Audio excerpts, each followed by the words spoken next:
Welcome, today I'm showing how to activate your Hey Google option into your Samsung Galaxy A23. First of all, open your Google application, this one. Next up, in the top right corner we got our Google account icon. Tap it and choose settings.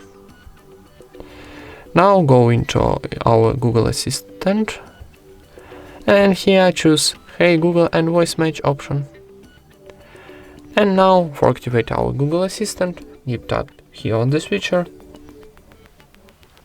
And now you need give access to your assistant, tap next, and I agree. And how you can see, Hey Google is ready to use, tap continue, and not now. And that's it. Thank you for watching, leave thumbs up and subscribe to our channel.